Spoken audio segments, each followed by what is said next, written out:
Alright guys, let's do some game creation. Here we have to, in this video we'll actually create the basic outline of the game mechanics. So, right now we have a ball and we have a set of animations which are going left and right, as you can see over here. Now obviously not very clean, but we'll fix this up. We'll fix this up once, once we actually start polishing this game. But for now, obviously we need something to actually create the gameplay that we need.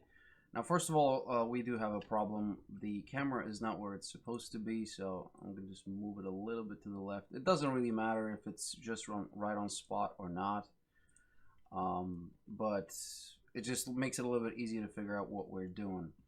Now, first of all, we have several problems that we need to address. Clearly, the first one would be that the ball can go through the net. Like it's actually possible for the ball right now to go through the net physically, not just under it, but well, the net does not have a collision, as you can see here, right? The even the players can go through the net. Not to mention that the players can go from one side to the game to the other, which is undesirable in a game of volleyball. Also, as you can see, I kind of hit the ball and it just flew out. That's also something that we don't really want. So we need to create some kind of a blocking situation that allows it to, bounce off the edge of the screen, so to speak. Now, how are we going to do that? Well, there is such a thing as a, well, you can actually find this over here. There it is, blocking volume. So if I drag and drop this, it's pretty much what it says on the tin. It's a volume that is designed to block other actors. Now, currently, of course, it's not the biggest one, but we will rectify that, like so. So let's just say that this is our blocking volume. Now, this, we might say it's a little bit extreme for what we need, but I just want to illustrate a situation. Let me just take a look at the collision on this thing. It should be able to, yeah, it should be blocking pretty much everything there is to block. Okay, let's see what it is. So if we hit the ball, it should bounce off, and as you can see, it's back. So if I can hit it again, which I forgot. I can't see which one I'm using. So they're it's kind of close, or maybe a little bit too far away. Of course, the camera position is not ideal for this as well. So maybe, this is kind of like a setup that we'll have to figure out later, but let's just say that this is going to be over here for now, and I'm going to drag one more on this side as well. So it doesn't have to be perfect for now. Of course, you would want this to be symmetrical, and for it to be at the edge of the screen, so to speak, so that your ball does not actually go outside the bounds of the screen. Of course, the same goes for our players. Let's see if we can, let's see how the ball behaves first. So I'm going to hit the ball, and it hits something. Yeah, so there's the wall there. You will notice, by the way, that despite the ball not going through, as you can see, it just kind of bounces up and down. So we technically can now play. We can't really go out of bounds, unless we are into this in some weird, in some weird setup. But we can go through ourselves, right? The actual worms can go through ourselves, and that's not something that we want. And unfortunately, that means that we need to sort of modify this a little bit, right? In order to do that, I have to click on it. And generally speaking, you might want to actually group these together later down the line. But for now, let's just keep it like that. We have to go to, I believe, what is this? This is world static. Oh, okay. So this actually needs to be, we have to actually sort out some of our collisions here. Let's take a look. We've got this. It's ignoring everything, which it should, except terrain. So this should be tagged as terrain, I believe, to be the most effective, because everything else is actually being blocked by terrain anyway. So terrain is kind of our go-to blocking mode. So I'm going to go over here and I'm going to turn this into, well, custom really. And in world static, I'll define this as a terrain. That's what we want. And everything else I'm gonna basically keep it the same. We obviously don't want it to be to be tracing cameras on tracing from visibilities. I believe that's all of it. So let's see if we can go through now, and we can no longer go through. Now we do have a little bit of a problem still, and that's because when we're rotating, we're actually rotating the entire volume. And I just pushed this thing through the.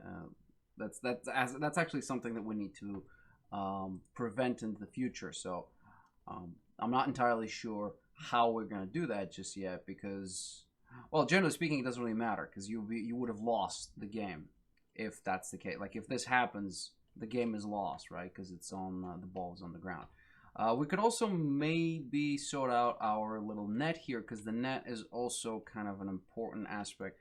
Now, I still don't know if we will actually make this into a true net behavior. In other words, we're going to turn this into a cloth. I'm not entirely sure if that's the approach that I want to take because we also have to consider gameplay aspects of it, and cloth is not necessarily the best thing to be blocking stuff. And it's possible to make it, and it's possible to make it work well. It's just that I'm not sure if it's going to be worth it at the end of the day. But we'll do this. This is going to be kind of like an extra thing. So let's go into the, where the hell is that thing?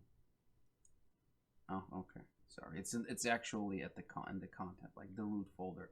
It's a really bad idea to keep like stuff here. Usually you would want to keep them in folders, but well. We only have it's a very little game, so I'm kind of allowing myself to be sloppy. Anyway, here we are at the net. Whoa. Okay. We'll use a different set of controls. So here we are at the net, and what we need is some kind of collision. So let's take a look at the collision of the object. We don't currently have on. So let's rectify this. Remember, previously we created an entire set of convex. As you can see here, the auto convex collision will create a collision based on your settings. But we don't want that because this is realistically it's not something that is required. We really need a simple box collision.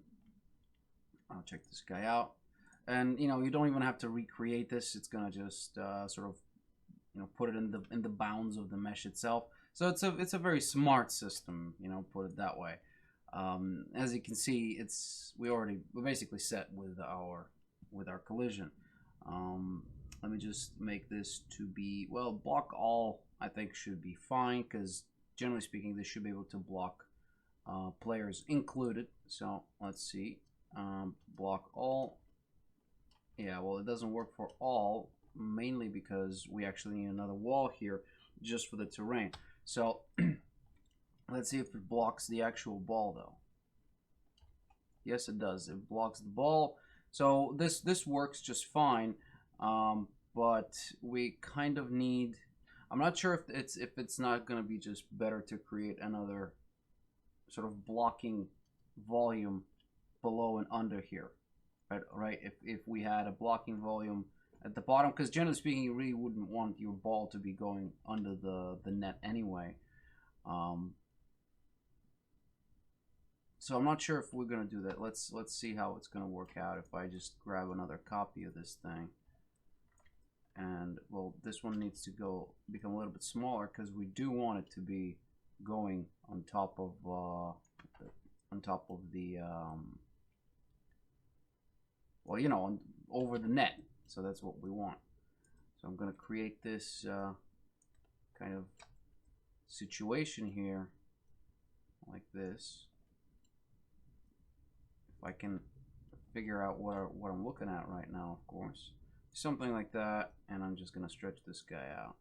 Again, it doesn't have to be perfect, as long as we're stopping the actual ball and the players from interacting, we should be, generally speaking, fine. Something like this, perhaps. There we go. So this looks acceptable to me. Can the players jump over it? Let's see. yeah, the players can definitely jump over it, so that's a problem that needs to be resolved. Clearly, yeah, clearly this is an issue, so we need to kind of sort this out as well. And not to mention, by the way, that these are counted as terrain, so we might have a problem with our grounding logic here, because the ground is only going to be looking for the terrain tag, and since these are kind of terrain tag, this probably should have, you know, had the other bit. Again, this is of course probably not going to be an issue, but let's go ahead and just put this up like that, and this is going to be our player blocking volume, like this. We don't want the players to be able to go through either side, so something like that. We should probably also start renaming those, because it's kind of getting ridiculous at this stage. We need to be able to, we need to actually let these others through. So this is going to be a completely, this is going to ignore pretty much everything else, because we do want to sort of have our collision being, you know, at least when it comes to the ball, to be dependent on whether it hits the net or not. We don't want to be blocking the whole volume. Let's see what the situation is, and we can go through. For some reason, did I fail to define this as terrain? Why does it not block this though? Oh, because this is dynamic as well. Yeah. Why am I? Oh, okay, my bad. Like this. Well, we just need the pawn. We need to block the pawn, and let's just block the. We don't want to block the dynamics. Can we block the pawn? There we go. So this is blocking the pawn, but we should be able to, yes, the ball goes through. So we kind of have ourselves, you know, a little confined space where we could play. Of course, the bottom of the net is still not actually being, you know, protected, and I don't really know if it's worth well, it's gonna be much easier to simply have a blocking volume here. What I'm worried about is that, you know, it's kind of gonna kill a lot of the well, the realism.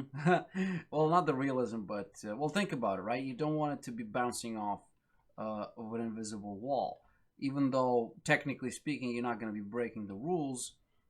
It's much easier to have something like, let's say, some kind of logic, and whenever the player fails to actually, you know, allow the player to throw the ball under the net, but, you know, do not score points based on that. So there's another option. For now, of course, this really doesn't matter. It's kind of easier to let it be for now, since I'm not sure which approach I want to take, and obviously in your case it doesn't really matter, because in your case you might be having a different game. Actually, the idea is that you do have a different game, and you're simply looking at the way I approach things, and, you know, you do sort of similar things on your end. With that being said, these are how your blocking volumes work. So in your game, it might be anything, really. It could be anything. In my case, I only have two dimensions, so the x, so the z and the y. So the x-axis is really not something I should be worried about. Therefore, I don't need to block this off in a sort of blocking volume. Of course, you know, if the ball was able to move sideways, I would want to have a blocking volume on each side of that arena as well, so that the ball is safe. Now, you might also have a blocking volume in the ceiling. So in this case, my ball could actually fly quite high, because currently it's very limited in its capabilities. In fact, let's go ahead and add something to this project, such as a new package, in order to use the ball from it. So I'm going to use the rolling ball. I'm going to add to project here. Hopefully this will add it to a separate folder. Yes, it will. There's the rolling BP and rolling. I'm not a big fan of the way this kind of created this, so I'm going to create a new folder here and just call it roller. And both of these guys are going to go inside. It's going to have to do some fixing. Did it move? I think I may have just copied them over. I'm going to delete this then. Just delete. Thank you. So the roller, we will make this We'll make this blue. Okay. Now we've got ourselves the roller thing. The reason I did that is because the roller actually has a ball mesh over here. As you can see, the ball mesh is what we need. So we kind of had to assign it over here. In fact, you could actually have the entire physics ball, you know, and drag it off. The problem, of course, here is that it's actually a controller. It's being controlled by the player. What you really have to do is just unhook it. Really, that's all you need to do. The ball itself is just a regular mesh, and you could even, well, it actually doesn't have a physics material override, even though it should, so that's quite unfortunate. Again, it doesn't really matter for this case. You could just unhook everything here, like kill these connections, and just use it as a regular, you know, as a regular pawn. As you can see, it can jump, rotate, roll, torque. Basically, it's physics. It's a physics movement driven object. Okay, but what we want is, I really wanted just the mesh, and really, it's not the mesh. It's just the material. So let's just see here if we could create a ball mesh. Actually, I can see the here. There we go. Material blue checker. There it is. And there's our ball. It's not perfect yet, but we could scale this up a little bit maybe. So like this perhaps. So something like that. And this would be our beach ball. And now it makes a little bit more sense. We could even actually add, generally speaking, you will actually want to, you'll probably want to, there we go. We got something going here. So this material override is, it basically gives it mass and all sorts of other things. But it's a little bit too floaty. Of course, we could edit this, and probably we should later down the line. In fact, this should probably turn into a blueprint on its own. So let's just create a blueprint here, and we're gonna call this. This is gonna be our beach ball. There it is. The beach ball is safe enough for now. We've got ourselves an element. I'm gonna just remove this for now because I want to kind of create my own, or at the very least copy this one over so that I don't want to be diving into the rolling bit here, just so that I can get copy this and put it over here. Mesh ball. Roller is pretty much done. We don't need that anymore. But that's how you, by the way, that's how you add yourself some content. So you add a feature pack, and you can grab the you know, other examples such as top downs, twin stick. These are just starter templates that are good for whatever it is you're doing. Some of them are not available in C++, such as the you know, VR one. But I don't think you should be using VR just yet, because this is just a starter, right? After that, you can there's your starter content here as well. But what you want to do now in your game, on your end, is basically make it not playable, but sort of define a simple set of rules that kind of allow you to, you know, control, not control, but actually sort of play some kind of a game, right? So there's, come on. God damn it. Come on. Yeah, well, so we actually don't have quite a lot of, we don't have any logic that we need here. So that's a problem. In other words, when we need to create a something that ends and starts the round, so we need to have logic for beginning and ending. We need to have logic for the score of the player, which round it is. We also need to be able to display that information to the player whenever they're playing. So before we actually start making a game, and this is really quite annoying here. Yes, thank you. And this might actually turn even a little bit further back. Honestly, I shouldn't be doing this right now, but let's just see if we have everything kind of playing. Yeah, so we kind of do, like, the game kind of plays itself for now. It's possible to use. Is it possible to use here? I do have some issues with my controls for some reason. There we go. I need to reverse, I forgot to reverse the rotation order here so that it actually goes into the other one. There we go. We need to actually solve this problem later as well, because again, like I said, we're rotating this entire object. We don't want that. We also don't want the rotation to be based on the center of the object, which is right now over here, because when the player actually jumps and starts, goes into a jump animation, it's going to be this arch, and you want to be rotating at the middle of the arch and not over here. So basically, these are like small problems that you will come into whenever you. Let me just build the lighting here because it's very annoying. In fact, the game looks very ugly right now, and that's because we're kind of low resolution. But we're just building this lighting and this and that. There's all shaders and whatever else is being built. I kind of like it's really unnecessary in this case. Now, let's see, what else have we forgotten to actually. Yes. The net itself has overlapping UVs because the idea was kind of different. As you can see, by the way, this did create a pretty big problem with the UVs, because again, if you sort of take a look at the UVs on this thing, where is my thing? Where is it in the asset browser? If you take a look at the UVs, they're all over the place, right? I mean, this does not look like a net to me at all, right? And I made this so that I could kind of show you guys how this would be another problem in the, well, not only in the engine itself, but also when it comes to the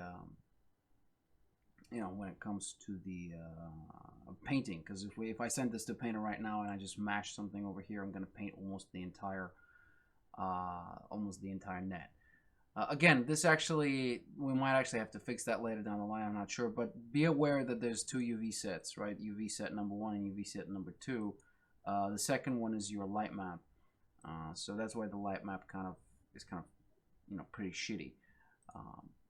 But the first one is the one we made, and as you can see, this kind of creates this ugly situation where we don't want it. Now, another way you could solve this is if you make this movable. And I do believe the lighting here as well has to be sorted out, because currently it's being actually sort of defined as static. So you can open your light mask settings. Actually, this doesn't have anything. We don't want it to cast a shadow realistically. You could light it as static. I don't know. We'll see. This is kind of like later down the line. Again, we'll sort this out.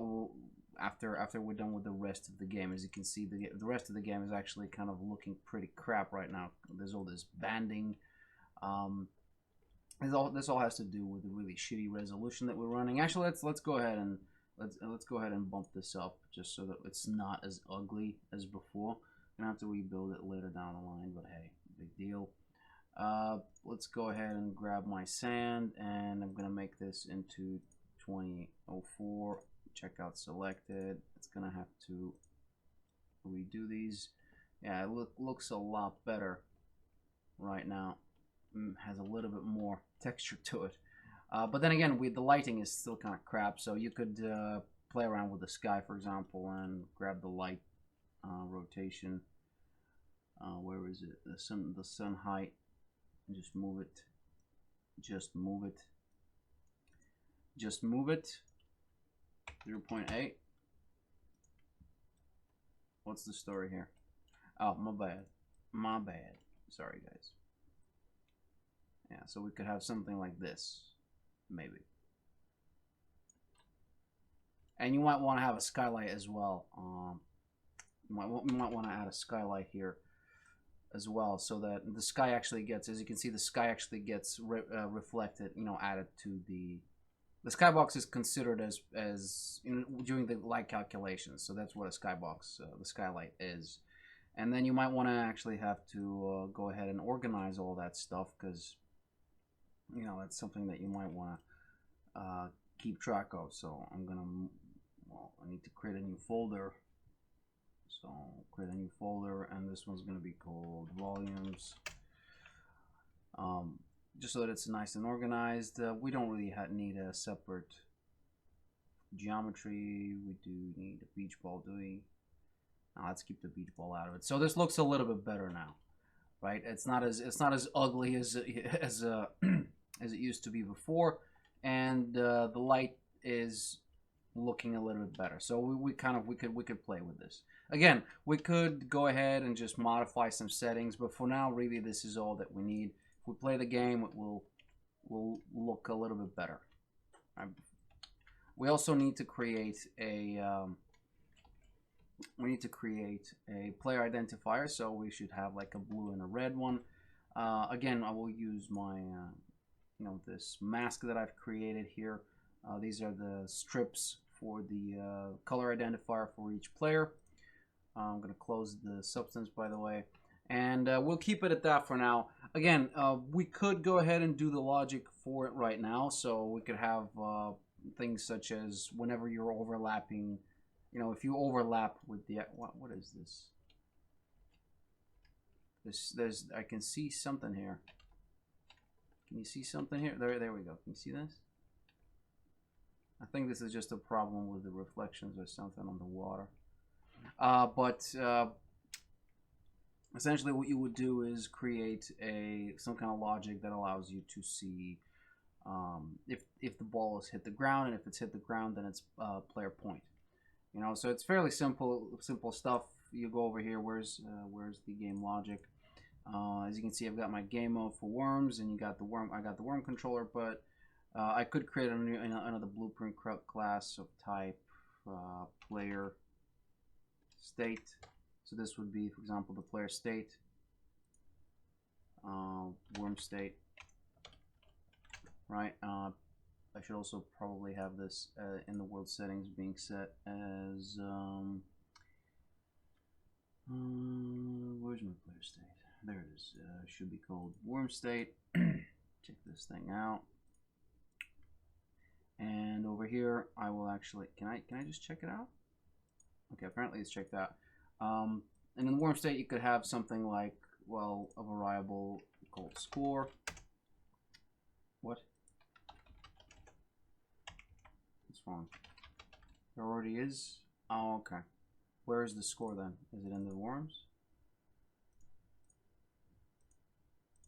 Apparently there already is a variable called score. I'm just not sure where it is. So let's call this player score. Yeah, I'm not sure where the damn thing is, but the score should be an integer anyway, so we should be fine on that front. So that's the actual state of each worm. Again, this will actually play out later when we are creating the multiplayer, but for local, you could have just as easily had that in the game mode. But it's kind of better to have information that is player related on the player's state instead of the game mode itself. The game mode should be, for example, over here we should creating a blueprint, and we should call this round number. So this would be, this would be which round essentially we're playing, and all the logic for what we're going to do is should be handled over here. In other words, let's say you want to figure out what you're going to do. When you start the game, how long does the player have before he has to hit the ball, right? So there's one. How long the ball, how long are you going to wait until you declare the game won? You have to be able to touch the ball only 3 times. Such as, for example, this would be maximum amount of touches to the ball. So the basic game rules should apply over here, right? So you'd have something like this. Ball touches, no, ball hits, right? So the ball hits would be your sort of maximum ball hits, sorry.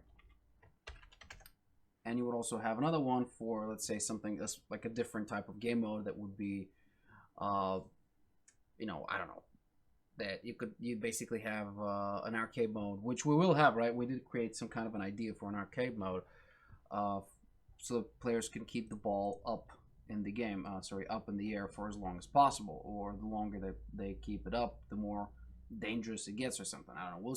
We'll see what we get to do with that, but for now, this is pretty much it. By the way, if you want to have if you want to have more than 2K on this resolution here, in my case, this looks fine for me. But if you wanted to go further than that. You have to go to plugins. No, sorry, my bad. You have to go to project settings, and in plugins, you have to go to Substance. And in Substance, you're currently using CPU engine, and it's going to take quite a while. What you want is actually a GPU engine. This will prompt a restart, I believe, or maybe not. And again, of course, you got different generation modes here, platform default, but you could have it load asynchronously and caching it, and whatever it is you want to do. But generally speaking, you will want to load it synchronously and caching it. At least that's I think it's the best method, because this, like, whenever you have something that's being synced, that means you're not going to have texture popping. But then if you're doing this at runtime, you might not want to do that. But because of the cache, it's going to be a much faster. Anyway, I've got this here, so right now I could go to my Substance and simply pump this up to 4K. Oh, I can even do this 8K. Let's go to 4, because why not? And there we go. This is a 4K resolution, fat 4K resolution. I could even go 8K, but at this point, it's kind of ridiculous. Because nobody's going to see this, and again, this is the beauty of Substance. You don't really need. I think I just threw this ball over the volume. There's another problem. So we need to have a ceiling over here at some point, just so that the ball doesn't get to fly off completely off into the unknown, right? Okay. Now, that being said, I will go ahead and create the game rules. I'm not going to do this on camera, because I'm not really sure what the rules are going to be yet. We have to figure these out on the fly. But generally speaking, I'll simply have some sort of logic on the ball that will take a look at the floor, for example, and if it touches the floor, then it's game over. Right, something like that. Again, I'm not going to do this on camera because it's going to be very boring watching me just typing crap. So I'll show it to you when it's done. Just go over it really quick. Just make sure in your case, like for now, we don't bother with the graphic stuff and the graphical stuff. Just make sure you got your mechanical side of the game done. So focus on things such as volumes, general stuff that allows your game to be playable. And the game is playable right now, right? Even though the animations are crap, well, not very playable. Okay, this needs to be a much bigger volume, clearly. I'm just going to scale this up. Well, scale this up and move it up like this. There we go. And probably had to do that. Probably should have grouped these guys together. Yeah, by the way, yeah, if you group these, you'll be able to scale them at the same time. So that's also something to consider. But for now, I'll just keep this like that. Because again, it's just a... Wow, okay. It doesn't matter. The idea is that we have the ball, and the ball is not going through. Well, it kind of went through the geometry right now.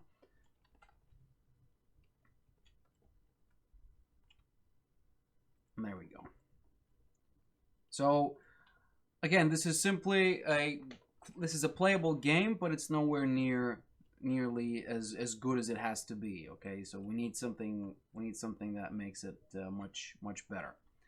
So I'll have to sort this out whenever we have the game logic done. This is going to be part of the polishing pass. It's kind of like done at the end of your production cycle, right? So again, make sure on your end to right now create a playable game, right? So you have your control set, which allows the player to move. You've got your animations, which presumably will influence your gameplay. And for some reason, this is really breaking my ability to. I can't actually do a 180 right now, so I don't know what happened there. Yeah, I had a problem with rotation. So there's kind of problems that we need to solve with doing 180s and whatnot, especially. Yeah, because I do think there must be an issue somewhere along the lines here, especially with the rotation. So I'm not sure where the problem is. We'll sort this out in post. Okay, I'll see you guys next time. Make sure that by the end of the next video, when I go over the mechanical stuff on my end, you also have the mechanical stuff done on your end. All right, because after that we will actually go ahead and do the menu, right? So this is the time now when you do your mechanics. Then we're going to do the menu, where we focus on displaying information to the player, and then we'll do the sort of the main menu, which is kind of, you know, the options and, you know, saving the game, saving the play preferences, changing key bindings, etc. And then we're gonna add some sounds, which you can get, you know, pretty much everywhere. And then we'll post the game. I mean, then it's gonna be ready for launch. So we'll go into Steam and see how Steam is integrated. We'll integrate with Steam, test it out a couple of times, and then post it. So we're not very far away from actual, you know, from actual release. Of course, we need to polish this stuff because this looks atrocious. Not to mention that we need to also balance it, because right now it just looks hideous. So in your case, ignore all that stuff for now. Just make sure you can play the game. The idea is that you'll be able to change a couple of numbers and sort it out later down the line. All right. Don't forget to save all your work, whatever it is you've been working on, and you could also maybe submit this to your source control. So you could say that this would be added some, I don't know, added, always describe, by the way, what it is you're doing in your changelog, so you could take a look at it later down the line and know which version that it is you're looking for. So currently I'm going to say that I've added my ball BP, and I've also, what else did I do? Created blocking volumes, added collision to the net. What else did I do? Made the level prettier. So there you go. There you go. You're going to submit it to the source control, and you're just going to keep going with whatever it is. See, currently it's our change list number 17. We could go, by the way, in at the end of this sort of game development cycle and take a look at all the stuff that we've done, at least for this particular game. Okay. All right. That's that being said, guys. I'll see you next time. Bye bye.